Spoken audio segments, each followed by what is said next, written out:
So, Julian, I'm absolutely thrilled to be talking to you for the China Current. And of course, we go back a very long way, but there's one question I'm not sure I've ever asked you. Why the cello? My mother, of course, as a teacher, tried to start me off on the piano and had a big disaster with me.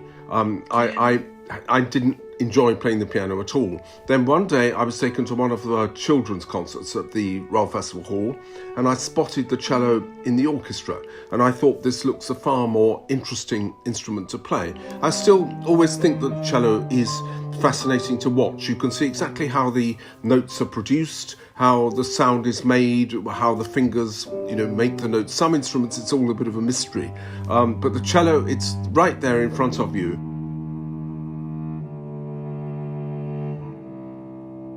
You've played on all the great stages all over the world, Julian. Tell me, what's special about playing in China? What's special is that every time you go there, you seem to be in a brand new concert hall, wherever you're going.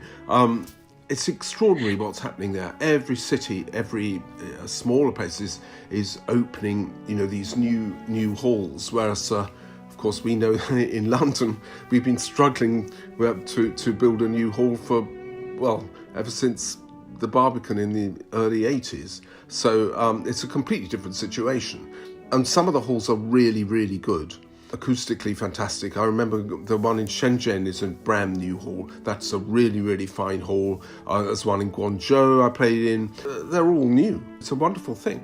It certainly is wonderful. And why do you think there's so much investment in Western classical music and in these fantastic concert halls when, as you say, here we are in the UK struggling to get a decent concert hall in London? I think all over the Far East, and perhaps, particularly in China, there's this fantastic interest in classical music. And it's almost as if they've taken it, are making it their own. I think it's also something to do with the work ethic of Far Eastern people, in that they are prepared to put the hours in. There is a bit of a question mark as to what percentage of the population in the West are prepared to put those hours in. I'm not just talking about the UK, I'm talking about America as well. I think there's a work ethic issue there. You had a very prominent position as principal of the Birmingham Conservatoire, and I gather that it was always the Chinese students who were to be found practicing late at night. Is that true? And is it again to do with this strong sense of discipline and work ethic? Yes, it is true. I think by the time I left the Conservatoire in a couple of years ago now, 1 in 6 of our students were from China, which is a very, very high percentage. And consequently, the practice rooms were always booked and always full. And we have this actually beautiful new conservatoire with over 100 practice rooms. And they were always busy all the time. And I have to say, especially late at night, the Chinese players were in there working hard. And it was a lovely thing to see. And I think it rubbed off actually on some of our UK students, because you need that kind of work ethic to succeed in music. And I think they actually set us all a very good example. Worked itself back in the other direction, really, didn't it? So often we think that Western musicians can influence musicians perhaps from the Far East, but now it seems though things have turned on their head. That's quite possible. I think that really is true.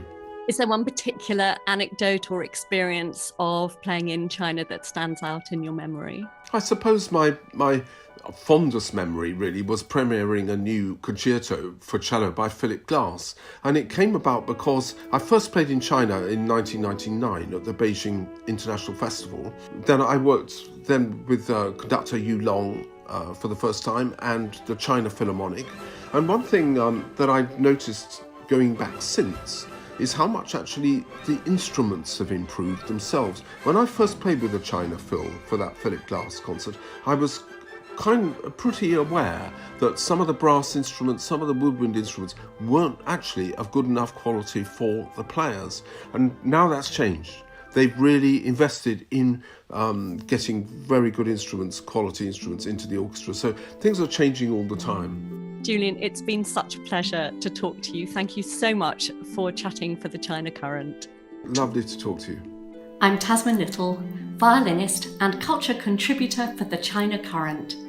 Follow my stories, and I look forward to seeing you again.